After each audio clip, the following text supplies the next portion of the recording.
고린도전서 2장 1절부터 5절까지 오늘 아침 말씀에 은혜가 있기를 원합니다.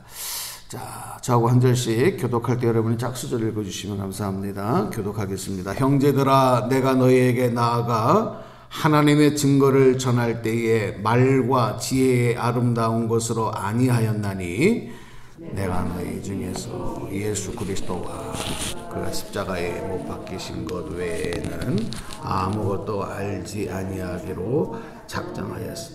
내가 너희 가운데 거할 때에 약하고 두려워하고 심히 떨었노라. 내 말과 내 전도함이 설득력 있는 지혜의 말로 하지 아니하고 다만 성령의 나타나심과 능력으로 하여 5절 합독합시다. 너의 믿음이 사람의 지혜에 있지 아니하고 다만 하나님의 능력에 있게 하려 하였노라.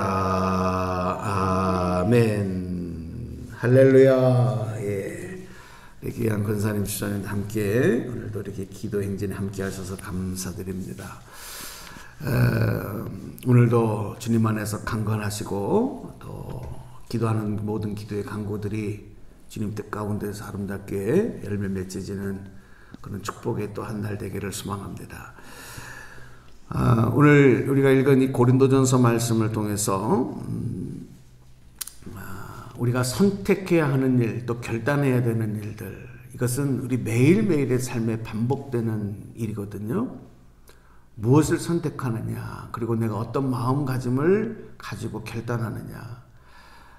어제 그것을 했다 할지라도 또다시 그것을 반복하는 일이 중요한데,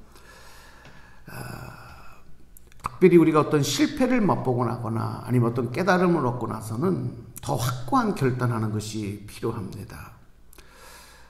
이 우찌무라 간조의 두 아들이 있었는데, 이 두 아들이 어느 날 아침에 서로 옥신각신 다투더라는 겁니다. 왜 그런가 했더니 날씨가 흐린데 오늘 아침에 우산을 가져가야 되느냐 말아야 되느냐, 둘이서 이제 서로 의견 충돌이 있었던 거예요. 그걸 보고 그 아버지가 이렇게 얘기를 하는 겁니다. 우산을 가지고 갔다가 비가 안 오면 좀 불편하겠지만 또 안 가져갔다가 비가 오면 그야말로 그 낭패가 아니겠느냐. 그래서 너희들이 무엇을 선택할 것이냐, 서로 싸울 필요가 없다.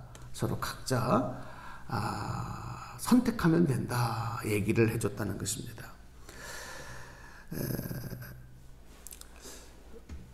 우리가 이제 주어진 여건과 환경과 생활 형편 속에서 살아가지만 사실 우리가 이렇게 스스로 선택하고 결단해야 될 일들이 참 많아요.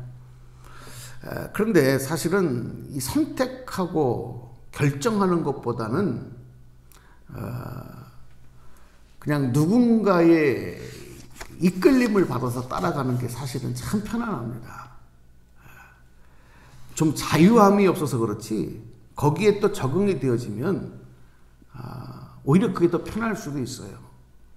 우리나라 역사에 그런 이야기가 있습니다. 이제 해방을 맛보고 나서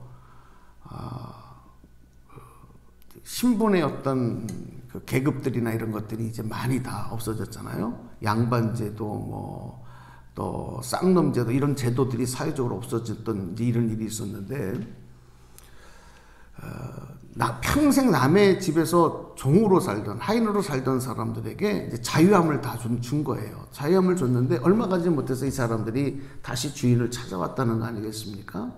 왜냐하면 세상에 나가서 살다 보니까 너무 자기가 선택해야 되는 게 많은 거예요. 자기가 결정하고 그 일에 자기가 책임져야 되는 일들이 너무 불편한 거예요.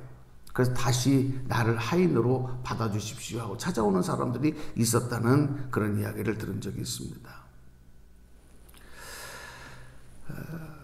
어떤 중요한 일일수록 그 책임이 무거워지고 또 그 선택과 결단은 더 어려워지는 거죠. 그러니까 우리가 중요한 어떤 문제를 놓고는 기도하게 되고 또 하나님 앞에 묻게 되고 심사숙고해야 되는 일이 이제 그렇게 나타나는 겁니다. 우리가 예수님을 주님으로 믿고 고백하고 하나님의 자녀로 살아간다고 하는 것은요, 어떻게 보면 우리 인생에 있어서 최고의 결정이고 결단입니다. 물론 하나님의 은혜가 있어서 우리에게 믿음을 주시고 우리라 하여금 하나님을 믿고 자녀 삼아 주셨지만 우리 편에서의 결단이 또 있어야 되거든요. 최고의 결정이에요. 우리 성경에 보면 여호수아가 이스라엘 백성들에게 이제 가나안 땅을 앞에 놓고 선택하고 결정할 것을 촉구하는 이야기가 나와요. 여호수아 24장에 보면 너희 섬길 자를 오늘 택하라. 분명히 하나님의 말씀에 순종하며 나갈 것에 대해서 다시 한번 결단하라 이렇게 촉구하는 것이죠. 또 엘리야 선지자도 백성들, 우상을 섬기던 백성들에게 열왕기상에 보니까 너희는 어느 때까지 두 사이에서 머뭇머뭇 하려느냐. 여호와가 하나님이면 그를 쫓고 바알이 만일 하나님이면 그를 쫓을 것이라. 우리가 보통 양다리라 그러잖아요. 양다리. 양쪽에 다 다리를 걸어놓고 유리한 쪽으로 편한 쪽으로 시소처럼 왔다 갔다 하는 거. 차지도 덥지도 아니한 거. 우리 하나님 그거 기뻐하시지 않거든요. 분명히 결정하라는 거예요. 자, 오늘 우리가 제약된 세상에서 살아가지만 우리는 예수 그리스도를 믿음으로 그 십자가의 은혜로 우리가 죄사함 받고 하나님의 자녀가 됐어요. 그리고 이제 하나님 자녀로 살아가는데 세상과 하나님을 겸하여 섬길 수 없다고 하는데 우리가 이 두 사이에서 머뭇머뭇하는 일들이 너무 많단 말이에요. 특히 요즘 같은 시기에는 더 그렇습니다. 무엇이 정말 옳은 것인지 무엇이 그른 것인지 신앙생활에도 마찬가지예요. 어떻게 하는 것이 정말 하나님 기뻐하는 신앙생활인지 갈팡질팡하게 되고 자기 편의적으로 결정하고 결단하는 일들도 너무 많습니다.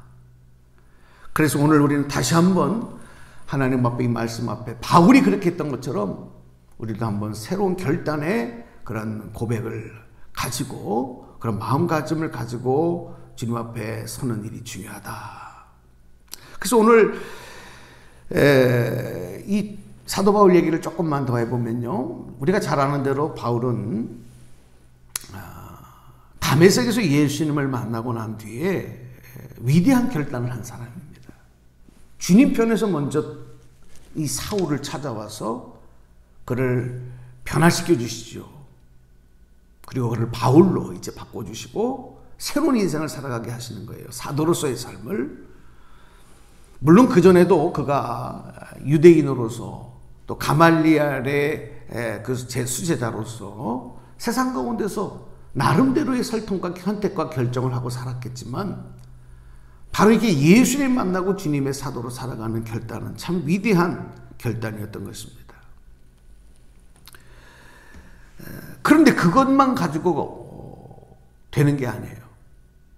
이제 오늘 말씀은 이제 그 다음에 또다시 사도 바울이 하나님 앞에서 십자가의 능력 앞에서 다시 한번 결단을 하고 그것을 성도들에게 촉구하는 그런 내용의 말씀이 오늘 고린도전서 우리가 2장에서 읽은 말씀이다. 그렇게 이해할 수가 있는데, 자, 이 내용을 조금 이해하려면요 우리가 사도행전 17장으로 가야 돼요.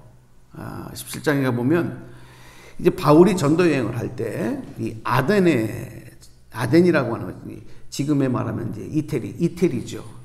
아테네죠. 아테네. 이제 그곳에 전도를 하러 가는데 당시에 그 지역은 이 헬라 철학, 헬라 문화에 능통한 사람들이 굉장히 많이 있었던 것입니다. 그러니까 이곳이 바로 뭐냐면 헬라 철학의 본거지요, 본산지죠. 이 아테네가. 그만큼 또 거기에는 많은 우상들, 알 수 없는 수많은 이름을 가진 우상들을 섬기던 그런 곳이기도 했던 것입니다. 자, 바울이 그것을 이제 방문을 합니다. 그곳에 가보니까 바울이 막 이 거룩한 분노가 일어난 거예요. 왜 그러냐면 너무 우상을 많이 섬기는 거죠. 그래서 매일 이제 광장에 나가서 그 지식가들과 학문하는 사람들과 거기에 모인 철학자들과 서로 자기가 가지고 있는 사상과 철학과 지식을 가지고 논쟁하고 대결하는 일을 펼치는 것입니다. 이 바울이 그 아테네 광장에 나가서 사람들과 이렇게 얘기를 해요. 여러분은 내가 보기에 대단히 종교적인 사람들입니다. 그런데 여러분의 예배하는 대상 중에, 여러분이 섬기는 신들 중에 알지 못하는 신에게라고 쓰여진 그런 우상을 보았습니다. 그러니까 각각의 뭐 예를 들어서 무슨 여신, 무슨 남신, 별별 그 신의 이름들을 다 만들어 놓고 이름을 붙여놨는데, 어떤 거는 신의 상을 만들어 놨지만 이름을 알 수 없는 신, 이렇게 써놓은 그런 우상들도 있었다는 거예요. 그러면서 바울이 그래요. 나는 여러분에게 이 알지 못하는 신, 그 신이 어떤 분인지를 알게 해주겠습니다. 그분은 바로 천지를 창조하신 하나님으로부터 예수님의 부활에 이르기까지 이제 되어진 성경에 있는 말씀들을 다 설명을 하고 나서 그 이름 모르는 신을 누군지 알고 섬겨야 된다. 약간 좀 철학적인 내용이죠. 일본에 많은 우상 섬기는 그런 나라라고 하는 것을 우리가 잘 알고 있는데, 어떤 분은 일본에서 섬기는 신이 한 800만 개 정도, 800만의 신이 있다, 이렇게. 그렇게 많은 귀신들을 만들어 보니까 이런 생각도 할 수가 있는 거예요. 여기에 아마도 우리가 모르는 빠뜨린 신이 있을 것이다. 만일 그 이름이 빠진 귀신이 있다고 한다면 그 귀신이 그냥 있지 않고 분노할 거다. 그러니까 그 신들을 노하지 않기 위해서 우리가 미처 챙기지 못했지만 이 신은 이름을 알 수 없는 신이다. 이렇게 이름을 써붙이는 거죠. 그리고 그 신에게 또 제물을 바치고 진노를 풀어달라고 이렇게 섬긴다고 하는 것입니다. 이 아테네 사람들이 이름 모르는 신이라고 칭하는 신이 결코 하나님일 수 없다. 아테네 사람들은 그렇게 생각했을 수도 있어요. 그러나 사도 바울은 그 너희들이 이름을 알지 못하는 신이 하나님이다, 이렇게 외친 거예요. 자, 그런데 결과가 뭐냐면 우리가 잘 아는 대로 이 사도 바울이 이 아테네에서의 전도가 실패로 끝납니다. 한 사람의 결실도 얻지 못해요. 그 충격을 받은 거예요. 굉장히 철학적으로 그들과 막 사상리 논쟁을 하면서 성경에 있는 말씀을 전하려고 했는데 한 사람도 그 말씀을 듣고 내가 예수 믿겠다고 나서는 사람이 없고 변화되는 사람이 없었어요. 그리고 나서 이제 이 고린도 도시로 와서 다시 이제 전도를 하게 되는 것입니다.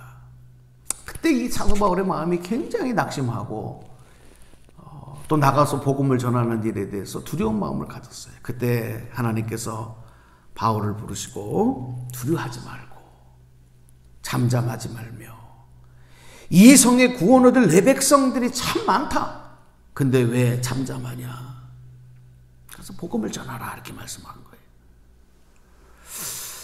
이 바울이 기도를 하면서 하나님의 음성을 듣고 깨닫는 거죠.